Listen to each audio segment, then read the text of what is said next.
Students പുതിയൊരു informative video ആയിട്ട് വീണ്ടും വന്നിരിക്കുകയാണ്. ഇന്നത്തെ വീഡിയോയിൽ നമ്മൾ പറയുന്നത് ഹ്യൂമാനിറ്റീസ് +2 ഹ്യൂമാനിറ്റീസ് എടുത്ത സ്റ്റുഡൻസിന് നിങ്ങൾക്ക് മുന്നോട്ടേക്കുള്ള ജോലി സാധ്യതകൾ എന്തൊക്കെയാണ്, അതുപോലെ തന്നെ ഈ ഹ്യൂമാനിറ്റീസ് എടുത്ത് കഴിഞ്ഞാൽ നിങ്ങൾക്ക് ഏതൊക്കെ ഡിഗ്രി ചെയ്യാൻ പറ്റും എന്നുള്ളതിനെ കുറിച്ചിട്ടാണ് ഇന്ന് നമ്മൾ ഡിസ്കസ് ചെയ്യാൻ പോകുന്നത്. ഇനി 6 മാസം കൊണ്ട് SSLC +2 കൂടാതെ ഇന്ത്യയിലെ ഏറ്റവും മികച്ച യൂണിവേഴ്സിറ്റികളിൽ നിന്നും UG, PG എന്നീ കോഴ്സുകൾ ചെയ്യാം. കേരളത്തിലെ ആദ്യത്തെ ഡിസ്റ്റൻസ് ലേണിംഗ് ആപ്പായ ഫ്യൂച്ചർ പ്ലസ് അക്കാഡമിക്കൊപ്പം. സോ ഈ ഒരു ഹ്യൂമാനിറ്റീസ് ഇപ്പം NIOസിലാണ് 6 മാസം കൊണ്ട് നിങ്ങൾ ഒരു ഹ്യൂമാനിറ്റീസ് ആണ് എടുക്കുന്നതെന്ന് വിചാരിക്കുക. അതല്ല, നിങ്ങളിപ്പോൾ 10ാം ക്ലാസ് കഴിഞ്ഞു നോർമൽ CBSEയിലോ അല്ലെങ്കിൽ ഏതെങ്കിലും സിലബസ് ആയിക്കോട്ടെ, അതിന് കീഴിൽ നിങ്ങളിപ്പോൾ ഒരു ഹ്യൂമാനിറ്റീസ് ആണ് എടുക്കുന്നത് +2 ആയിട്ട് എന്നുണ്ടെങ്കിൽ തീർച്ചയായിട്ടും നിങ്ങൾക്ക് അത് കഴിഞ്ഞിട്ട് ഏതൊക്കെയാണ് ഡിഗ്രി എടുക്കാൻ പറ്റുക എന്നുള്ളത് അറിഞ്ഞതിന് ശേഷം മാത്രമായിരിക്കണം നിങ്ങൾ ആ ഒരു സ്ട്രീം തന്നെ ചൂസ് ചെയ്യേണ്ടത്. കാരണം എന്താ, മുമ്പത്തെ വീഡിയോയിലും മിസ് പറഞ്ഞിട്ടുണ്ട് അല്ലേ, +2 സ്ട്രീംസ് തിരഞ്ഞെടുക്കുന്ന സമയത്ത് ഒന്നാമതായിട്ട് നമ്മൾ വെക്കേണ്ടത് എന്താണ്, അത് നമ്മുടെ ഉള്ളിലുള്ള ഇഷ്ടമാണ് അല്ലെ. ഏത് സബ്ജക്റ്റിനോടാണ് ഏറ്റവും കൂടുതൽ താല്പര്യം, അല്ലെങ്കിൽ ഏത് ജോലിയോടാണ് ഏറ്റവും കൂടുതൽ താല്പര്യം എന്നുള്ളത് നമ്മൾ ആദ്യം മനസ്സിലാക്കണം. ഇത് മനസ്സിലാക്കിയാൽ മാത്രം പോരാ, ചിലപ്പം അത് പഠിക്കുമ്പോൾ നിങ്ങൾക്ക് നല്ല ബുദ്ധിമുട്ടുണ്ടാവും. അതൊക്കെ നിങ്ങൾ ഓവർകം ചെയ്ത് പഠിക്കാം എന്നുള്ളൊരു മൈൻഡ് സെറ്റ് കൂടെ നിങ്ങൾക്ക് ഉണ്ടായിരിക്കേണ്ടത് അത്യാവശ്യമാണ്.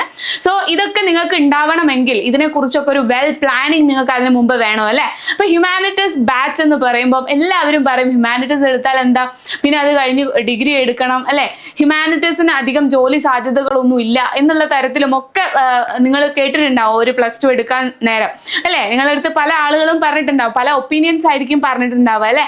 ജസ്റ്റ് എന്തൊക്കെയാണ് ഇതെടുത്ത് കഴിഞ്ഞാൽ നിങ്ങൾക്ക് ചെയ്യാൻ പറ്റുന്ന പ്രൊഫഷൻസ് ഏതൊക്കെയാണ് എന്നുള്ളത് നമുക്ക് നോക്കിയാലോ.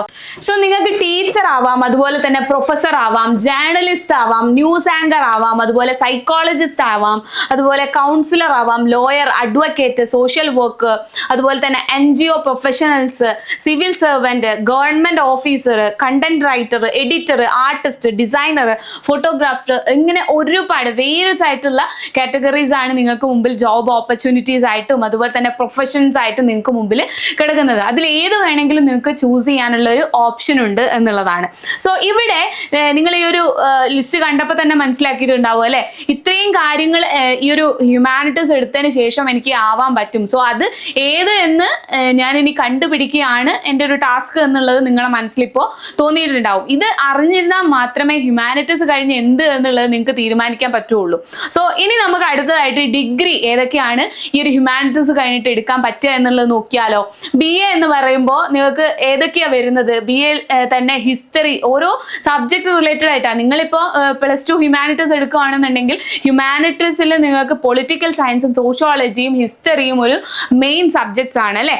അതിൽ നിങ്ങൾക്ക് എന്ത് ചെയ്യാം, നിങ്ങൾക്കൊരു BA എടുക്കാൻ വേണ്ടി പറ്റും, ഒരു ഡിഗ്രി എടുക്കാൻ വേണ്ടി പറ്റും. History, political science, sociology, psychology, geography, English, ഇനി മലയാളം അല്ലെങ്കിൽ ലാംഗ്വേജ് ഏതും ആയിക്കോട്ടെ, മലയാളം, ഉറുദു, ഹിന്ദി ഏതും ആയിക്കോട്ടെ, ഇതിലൊക്കെ നിങ്ങൾക്ക് ഡിഗ്രി എടുക്കാൻ വേണ്ടി സാധിക്കും, ഒരു BA സ്വന്തമാക്കാൻ സാധിക്കും എന്നുള്ളതാണ്. അതുപോലെ തന്നെ BA ഹോണേഴ്സ് എടുക്കാം കേട്ടോ. ഹോണേഴ്സ് എടുത്തു കഴിഞ്ഞാൽ എന്താ, ഹോണേഴ്സ് എടുത്തു കഴിഞ്ഞിട്ടുണ്ടെങ്കിൽ നിങ്ങൾക്ക് അതിൽ അഡീഷണൽ ഒരു സബ്ജക്റ്റിൽ സ്പെഷ്യലൈസേഷൻ ചെയ്യാൻ വേണ്ടി പറ്റും. അപ്പോൾ അത് ഏകദേശം ഒരു PG ക്വാളിഫിക്കേഷനിലേക്ക് നിങ്ങളെ എത്തിക്കും. അത് കഴിഞ്ഞ് തന്നെ നിങ്ങൾ ഏത് പ്രൊഫഷൻ ആണോ ചൂസ് ചെയ്യാൻ ആഗ്രഹിക്കുന്ന, ഒരു സൈക്കോളജിസ്റ്റ് ആവണമെന്നുണ്ടെങ്കിൽ നിങ്ങൾ എടുക്കുന്ന ഇപ്പൊ BA സൈക്കോളജി എടുത്തിട്ട് അതിൽ നിങ്ങൾ ഒരു സബ്ജക്ട് സ്പെഷ്യലൈസ് ചെയ്ത് കഴിഞ്ഞാൽ നിങ്ങൾക്ക് അത് പ്രകാരം ഒരു സൈക്കോളജിസ്റ്റ് ആവാൻ പെട്ടെന്ന് പറ്റുന്നതാണ്. സോ അതിന് ഒരുപാട് കോമ്പറ്റീറ്റീവ് എക്സാംസ് എഴുതിയിട്ട് ഗവൺമെന്റ് ആയിട്ട് നിങ്ങൾക്ക് ജോലി ചെയ്യണമെന്നുണ്ടെങ്കിൽ അല്ലെങ്കിൽ ഗവൺമെന്റ് സെക്ടറിൽ ജോലി ചെയ്യണമെന്നുണ്ടെങ്കിൽ നിങ്ങൾക്ക് എന്ത് വേണം, കോമ്പറ്റീറ്റീവ് എക്സാംസ് ക്രാക്ക് ചെയ്യേണ്ടതായിട്ട് വരും. അതിപ്പോൾ ഏത് ഡിഗ്രി കഴിഞ്ഞാലും PG കഴിഞ്ഞാലും നിങ്ങൾക്ക്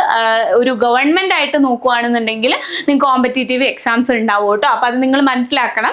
അതുപോലെ തന്നെ നമുക്ക് ചെയ്യാൻ പറ്റുന്നതാണ് ബാച്ചിലർ ഓഫ് സോഷ്യൽ വർക്ക്. അത് നിങ്ങൾ ഒരുപാട് സാമൂഹ്യ സേവനങ്ങളൊക്കെ ചെയ്യാൻ ആഗ്രഹിക്കുന്ന അല്ലെങ്കിൽ ആ ഒരു മൈൻഡ് സെറ്റ് ഉള്ള സ്റ്റുഡൻസ് ആണ് എങ്കിൽ നിങ്ങൾക്ക് എന്ത് തിരഞ്ഞെടുക്കാം, സിമ്പിൾ ആയിട്ട് BSW എന്ന് പറയുന്ന ഈ ഒരു സംഭവം തിരഞ്ഞെടുക്കാൻ വേണ്ടി പറ്റും കേട്ടോ. അപ്പൊ ഇതെന്ന് പറയുന്നത് സോഷ്യൽ സർവീസിൽ ഇഷ്ടമുള്ള താല്പര്യമുള്ള സ്റ്റുഡൻസ് ആയിരിക്കണം അത് എടുക്കുന്നത്. അതാണ് ഈ ഒരു വീഡിയോന്റെ തുടക്കത്തിൽ തന്നെ മിസ് പറഞ്ഞത്, നിങ്ങളുടെ ഇഷ്ടമാണ് ഇതിലെ ഒരു 90% കാര്യം എന്ന് പറയുന്നത്. അതിന് ശേഷമാണ് നിങ്ങൾ അതിന് വേണ്ടി ട്രൈ ചെയ്യുന്നതിനെ പറ്റിയിട്ടുള്ളത് ചിന്തിക്കേണ്ടത്. കാരണം നമുക്ക് ഇഷ്ടമില്ലാത്തൊരു കാര്യത്തിനെ കുറിച്ച് നമ്മൾ 1% പോലും ഹാർഡ് വർക്ക് എടുക്കാനോ അല്ലെങ്കിൽ ട്രൈ ചെയ്യാനോ പോലും നമ്മൾ തയ്യാറായിരിക്കില്ല. അപ്പൊ അത് നിങ്ങൾ ശ്രദ്ധിക്കുക. പിന്നെ BJMC എന്ന് പറഞ്ഞിട്ട് ബാച്ചിലർ ഓഫ് ജേർണലിസം അല്ലെങ്കിൽ മാസ് കമ്മ്യൂണിക്കേഷൻ എന്ന് പറഞ്ഞിട്ടുള്ള ഒരു ഡിഗ്രി കൂടെ നിങ്ങൾക്ക് ഇതുവഴി വഴി എടുക്കാൻ വേണ്ടി പറ്റും. അത് നിങ്ങൾക്ക് വേരിയസ് ഓപ്പർച്യൂണിറ്റീസ് ആണ് തരുന്നത്.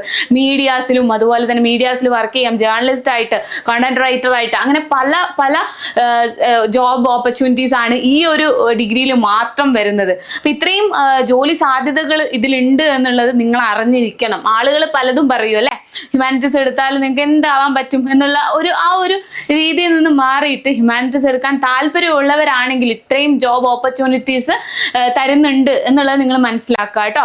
ജസ്റ്റ് BA മാത്രമല്ല, എല്ലാവർക്കും BA എന്താണ് ഒരു ഡിഗ്രി എടുക്കാന്ന് പറയുമ്പോൾ ഹ്യൂമാനിറ്റീസിന് ശേഷം പറയാവുന്നത് ഒരു ഓപ്ഷൻസ് ആയിരിക്കും BA history, political science, sociology, language. ഇപ്പൊ നേരത്തെ നമ്മൾ പറഞ്ഞ ഈ ഒരു സംഭവം മാത്രമേ നിങ്ങൾ കേട്ട് കാണുകയുള്ളൂ. പക്ഷെ ഇത്രയും ജോലി സാധ്യതകളും ഡിഗ്രികളും ഇതിൽ എടുക്കാൻ പറ്റുമെന്നുള്ളത് നിങ്ങൾക്ക് ഒരു പുതിയ അറിവായിരിക്കും അല്ലെ. അതുപോലെ തന്നെ ബി.എഡ് നമുക്ക് ഏതാണോ നിങ്ങൾ ഡിഗ്രി എടുത്തിരിക്കുന്നത്, BA ഹിസ്റ്ററി ആണ്, നിങ്ങൾക്ക് ഒരു ഹിസ്റ്ററി ടീച്ചർ ആവണമെങ്കിൽ നിങ്ങൾ എന്ത് ചെയ്യണം, നിങ്ങൾ B.Ed ചെയ്യണം, അതിനുശേഷം സെറ്റ് ക്വാളിഫൈ ചെയ്യണം. ഇങ്ങനെയൊക്കെ ചെയ്ത് കഴിഞ്ഞാൽ നിങ്ങൾക്ക് ഈ B.Ed എടുത്ത അതിന്റെ ക്വാളിഫിക്കേഷൻ കൊണ്ട് ടീച്ചർ ആവാൻ വേണ്ടി പറ്റും അല്ലെ. അതുപോലെ തന്നെ LLBക്കും ഒരു BA അത്യാവശ്യമാണ്. നിങ്ങൾ ഏത് സ്ട്രീമിലെങ്കിലും BA ചെയ്യുക. ഈ ഒരു ഹ്യൂമാനിറ്റീസ് കഴിഞ്ഞതിന് ശേഷം ഒരു ഡിഗ്രി എടുത്തതിന് ശേഷം നിങ്ങൾക്ക് LLB ചൂസ് ചെയ്യാവുന്നതാണ് കേട്ടോ. പിന്നെ BBA എന്ന് പറഞ്ഞിട്ടുള്ള ഒരു ഇതുണ്ട്. അതെന്ന് പറഞ്ഞാൽ കുറച്ചുകൂടെ എന്താ പറയുക, ഇപ്പം കൊമേഴ്സ് റിലേറ്റഡ് ആയിട്ടുള്ള ഒരു കാര്യമാണ്. നിങ്ങൾക്ക് ഒരു ഹ്യൂമാനിറ്റീസിൽ തന്നെ നിങ്ങൾക്ക് ഒരു +2 അതുപോലെ തന്നെ ഹ്യൂമാനിറ്റീസിൽ +2 എടുത്ത് അതിനുശേഷം ഹ്യൂമാനിറ്റീസ് റിലേറ്റഡ് ആയിട്ടുള്ള ഒരു ഡിഗ്രി ചെയ്ത് പിന്നെ നിങ്ങൾക്കൊരു ബിസിനസ് മേഖലയിലേക്ക് പോകാൻ താല്പര്യമുണ്ട് ഉണ്ടെങ്കിൽ നിങ്ങൾക്ക് തീർച്ചയായിട്ടും ഈ ഒരു ഹ്യൂമാനിറ്റീസിന് ശേഷം എടുക്കാൻ പറ്റുന്ന ഒരു ഡിഗ്രിയാണ് BBA. അതുപോലെ തന്നെ BMS. ഇത് രണ്ടും നിങ്ങൾക്ക് ഈ ഒരു ഫോക്കസ് ആണ് നിങ്ങൾക്ക് ഉള്ളത്. ആ ഒരു ഏരിയയിലേക്ക് പോകണമെന്നാണ് നിങ്ങൾ താല്പര്യമെങ്കിൽ നിങ്ങൾക്ക് എടുക്കാൻ പറ്റുന്ന ഡിഗ്രികളാണ് കേട്ടോ. അതുപോലെ തന്നെ പ്രൊഫഷണൽ കോമ്പറ്റേറ്റീവ് എക്സാംസ് നിങ്ങൾക്ക് അറിയണ്ടേ, അതെന്തൊക്കെയാണ്? UPSC civil service exam, IAS, IPS, IFS, ഏറ്റവും ഇന്ത്യയിലെ തന്നെ ഇന്ത്യൻ അഡ്മിനിസ്ട്രേറ്റീവ് സിസ്റ്റത്തിലേക്ക് കാലെടുത്ത് വെക്കാനുള്ള ഏറ്റവും വലിയ ഓപ്പർച്യൂണിറ്റി ഉള്ളത് ആർക്കാണെന്ന് നിങ്ങൾക്ക് അറിയോ? അത് ഹ്യൂമാനിറ്റീസുകാർക്കാണ്. കാരണം എന്താ, അതിൽ അത്രയ്ക്ക് പോർഷൻസ് ഹ്യൂമാനിറ്റീസ് റിലേറ്റഡ് ആയിട്ടുള്ളതാണ്. ഇന്ത്യയുടെ ഹിസ്റ്ററി, അതുപോലെ തന്നെ എന്താണ് പൊളിറ്റിക്കൽ സയൻസ് നിങ്ങൾ പഠിക്കുന്ന അതിന്റെ വില നിങ്ങൾക്ക് മനസ്സിലാവണമെങ്കിൽ നിങ്ങളൊരു UPSC എക്സാമിന് വേണ്ടി പ്രിപ്പയർ ചെയ്യണം. നിങ്ങൾ എത്തിച്ചേരുന്ന ചെറിയ പോസ്റ്റിലേക്കൊന്നുമല്ല, IAS, IPS, IFS എന്ന് പറയുന്ന വലിയ പോസ്റ്റിലേക്കാണ് നിങ്ങൾ എത്തിച്ചേരുന്നത്. അപ്പൊ അങ്ങനെ ഒരു തീ നിങ്ങളുടെ ഉള്ളിൽ ഉണ്ടെങ്കിൽ തീർച്ചയായിട്ടും നിങ്ങൾക്ക് ഹ്യൂമാനിറ്റീസ് തെരഞ്ഞെടുത്ത് എഴുതാൻ വേണ്ടി പറ്റും. അപ്പൊ അങ്ങനെ നിങ്ങൾ പഠിച്ചു കഴിഞ്ഞാൽ നിങ്ങൾ എവിടെ എത്തില്ല എന്നുള്ള ഒരു കാര്യവും ആർക്കും പറയാൻ പറ്റില്ല. കാരണം ഹ്യൂമാനിറ്റീസ് എടുത്ത ഒരു കുട്ടീനെ സംബന്ധിച്ചിടത്തോളം ആ കുട്ടിക്ക് UPSC എന്ന് പറയുന്ന ഒരു വലിയ കോമ്പറ്റേറ്റീവ് എക്സാംസിന്റെ വാതിൽ തുറന്നു കിടക്കുന്നുണ്ട്. കാരണം എന്താ, അതിൽ നമ്മൾ പഠിക്കുന്ന കാര്യങ്ങൾ ഹ്യൂമാനിറ്റീസിന്റെ സിലബസുമായിട്ട് വളരെയധികം റിലേഷൻ ഉള്ളതാണ്. അപ്പൊ നിങ്ങൾ ഹ്യൂമാനിറ്റീസ് എടുത്ത് അതിലെ സബ്ജക്ട് കൃത്യമായിട്ട് പഠിച്ചിട്ടുണ്ടെങ്കിൽ നിങ്ങൾക്ക് ഈ ഒരു UPSC എക്സാമിന്റെ ഒരു ബേസ് ലെവൽ കിട്ടും. പ്രത്യേകിച്ച് NIOS ഹ്യൂമാനിറ്റീസ് ചൂസ് ചെയ്തിരിക്കുന്നവരാണ് നിങ്ങളെങ്കിൽ, അല്ലെങ്കിൽ അതാണ് നിങ്ങൾ പഠിക്കാൻ ആഗ്രഹിക്കുന്നതെങ്കിൽ ഈ UPSC എക്സാം എന്ന് പറയുന്നത് നിങ്ങൾക്ക് എത്തിപ്പിടിക്കാൻ പറ്റുന്ന ഒരു കാര്യം തന്നെയാണ്. IAS, IPS, IFS എന്നൊക്കെ പറയുമ്പോൾ വലിയ ക്വാളിഫിക്കേഷൻസ് വേണമെന്നൊന്നും വിചാരിക്കേണ്ട. +2 ഹ്യൂമാനിറ്റീസ് എടുത്തൊരു സ്റ്റുഡൻറ്റിന് ഈസി ആയിട്ട് പഠിച്ചെടുക്കാൻ പറ്റുന്ന കണ്ടന്റുകളാണ് ഇതിലുള്ളത് എന്നുള്ള സത്യം നിങ്ങൾ തിരിച്ചറിയാം. അതുപോലെ തന്നെ SSC, CGL, CHSL, അതുപോലെ തന്നെ state PSC exams, teaching exams, CTET, TET പോലുള്ള exams, railway, banking, police, defence etceteras, എങ്ങനെ ഒരുപാട് ഗവൺമെന്റ് ജോബ് ഓപ്പർച്യൂണിറ്റീസിന് വേണ്ടിയിട്ടും നിങ്ങൾക്ക് ഈ ഒരു ഹ്യൂമാനിറ്റീസിൽ നിങ്ങൾ പഠിക്കുന്ന കണ്ടന്റുമായിട്ട് റിലേഷൻ വരുന്നുണ്ട്. അല്ലാതെ ഇപ്പൊ സയൻസ് എടുത്തവർക്കും കൊമേഴ്സ് എടുത്തവർക്കും ഒക്കെ ഗവൺമെന്റ് ജോബിന് വേണ്ടിയിട്ട് ഇരുന്ന് പഠിക്കാം, ഒരു കുഴപ്പമില്ല. MSc മാത്സ് കഴിഞ്ഞ കുട്ടികൾ വരെ എന്ത് ചെയ്യുന്നുണ്ട്, ഈ PSCക്ക് വേണ്ടി ഇരുന്ന് പഠിക്കുന്നുണ്ട്. അപ്പൊ അതല്ല ഞാൻ പറഞ്ഞത്. ഹ്യൂമാനിറ്റീസ് എടുത്ത ഒരു സ്റ്റുഡന്റിനെ സംബന്ധിച്ചിടത്തോളം, പ്രത്യേകിച്ച് NIOS +2 ഹ്യൂമാനിറ്റീസ് എടുത്ത് പഠിക്കുന്ന ഒരു കുട്ടീനെ സംബന്ധിച്ചിടത്തോളം നിങ്ങൾ പഠിക്കുന്ന കണ്ടന്റുകൾ കേന്ദ്ര സർക്കാർ നടത്തുന്ന ഗവൺമെന്റ് എക്സാംസ് ഇല്ലേ, അതിന്റെ സിലബസുമായിട്ട് വളരെ ബന്ധമുള്ളതാണ്. അപ്പം നിങ്ങൾ അത് മനസ്സിലാക്കുക. അപ്പം 6 മാസം കൊണ്ട് NIOSൽ ഒരു +2 എന്ന് പറയുമ്പോൾ അതിനെ പുച്ഛിക്കുന്ന ഒരുപാട് പേരുണ്ട്. പക്ഷേ ഈ 6 മാസം കൊണ്ട് നിങ്ങൾ എടുക്കുന്ന +2 കൊണ്ട് നിങ്ങൾക്ക് ഹയർ എഡ്യൂക്കേഷൻസ് ഒന്നും തന്നെ എന്താ പറയാ പഠിക്കാൻ പറ്റാത്തൊരവസ്ഥ നിങ്ങൾക്ക് നേരിടേണ്ടി വരില്ല. കാരണം നിങ്ങൾക്ക് എല്ലാ വാലിഡിറ്റിയും തന്നു തന്നെയാണ് NIOSൽ ഒരു കുട്ടിക്ക് ഒരു ഒരു വിജയിച്ചിട്ടുള്ള ഒരു കുട്ടിക്ക് സർട്ടിഫിക്കറ്റ് കൊടുക്കുന്നത്. അത് വെച്ച് നിങ്ങൾക്ക് ഏത് കോഴ്സുകൾ വേണമെങ്കിലും ചെയ്യാൻ വേണ്ടി പറ്റും. ഓക്കെ, അപ്പൊ അതൊക്കെ നിങ്ങൾ മനസ്സിലാക്കുക. NIOS റിലേറ്റഡ് ആയിട്ട്, NIOS ഹ്യൂമാനിറ്റീസ് റിലേറ്റഡ് ആയിട്ട് നിങ്ങൾക്ക് എന്തെങ്കിലും സംശയങ്ങൾ ഇനിയും ഉണ്ട് എന്നുണ്ടെങ്കിൽ തീർച്ചയായിട്ടും താഴെ കമന്റ് ചെയ്യാവുന്നതാണ്.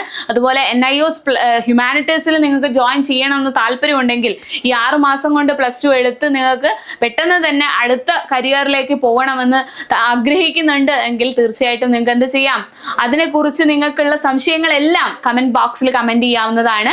അപ്പം അതുപോലെ തന്നെ ഹ്യൂമാനിറ്റീസിൽ ഇപ്പൊ NIOS ഹ്യൂമാനിറ്റീസ് ചെയ്യണമെങ്കിൽ എപ്പോഴാണ് ഇൻടേക്ക് എന്നുള്ളതൊക്കെ നിങ്ങൾക്ക് ഒരു ഡൗട്ട് ഉണ്ടാവില്ല, എപ്പോഴാണ് അഡ്മിഷൻ എന്നുള്ളതൊക്കെ സംശയം ഉണ്ടാവില്ലേ? 2026 ഏപ്രിൽ ബാച്ചിലേക്കുള്ള അഡ്മിഷൻസ് ആണ് ഇപ്പോൾ നടന്നുകൊണ്ടിരിക്കുന്നത്. അത് കഴിഞ്ഞ് 2026 ഒക്ടോബറിൽ ഒരു ബാച്ച് കൂടെ വരുന്നുണ്ട്. ഇയർലി 2 ബാച്ചസ് ആയിട്ടാണ് എക്സാംസ് നടക്കുന്നത്. അപ്പം നിങ്ങൾക്ക് ഇതിനെക്കുറിച്ച് കൂടുതൽ വിവരങ്ങൾ അറിയണമെന്നുണ്ടെങ്കിൽ താഴെ കാണുന്ന നമ്പറിൽ കോൺടാക്ട് ചെയ്താൽ മതി. സോ NIOS റിലേറ്റഡ് ആയിട്ടുള്ള ഇനിയും വീഡിയോസ് നിങ്ങൾക്ക് കാണണം, അല്ലെങ്കിൽ ഇനിയും ഇൻഫോർമേറ്റീവ് ആയിട്ടുള്ള കാര്യങ്ങൾ നിങ്ങൾക്ക് അറിയണമെന്നുണ്ടെങ്കിൽ all Kerala WhatsApp and Telegram group ഉണ്ട് ഫ്യൂച്ചർ പ്ലസ് അക്കാഡമിക്ക്. അതിൽ നിങ്ങൾക്ക് ജോയിൻ ചെയ്യാവുന്നതാണ്. അതിന്റെ ലിങ്ക് ഡിസ്ക്രിപ്ഷൻ ബോക്സിൽ കൊടുക്കുന്നുണ്ട്. ഇപ്പോൾ ഫ്യൂച്ചർ പ്ലസ് അക്കാഡമിയിൽ നമ്മുടെ application, mobile application through NIOS syllabus related ആയിട്ടുള്ള എല്ലാ റെക്കോർഡഡ് ക്ലാസ്സുകളും കൊടുത്തുകൊണ്ടുള്ള കോഴ്സാണ് നമ്മൾ പ്രൊവൈഡ് ചെയ്യുന്നത്. അപ്പോൾ നിങ്ങൾക്ക് അതിൽ ജോയിൻ ചെയ്യാൻ താല്പര്യം ഉണ്ടെങ്കിലും താഴെ കാണുന്ന നമ്പറിൽ കോൺടാക്ട് ചെയ്യാവുന്നതാണ്. പുതിയൊരു ഇൻഫോർമേറ്റീവ് വീഡിയോ ആയിട്ട് കാണാം. താങ്ക്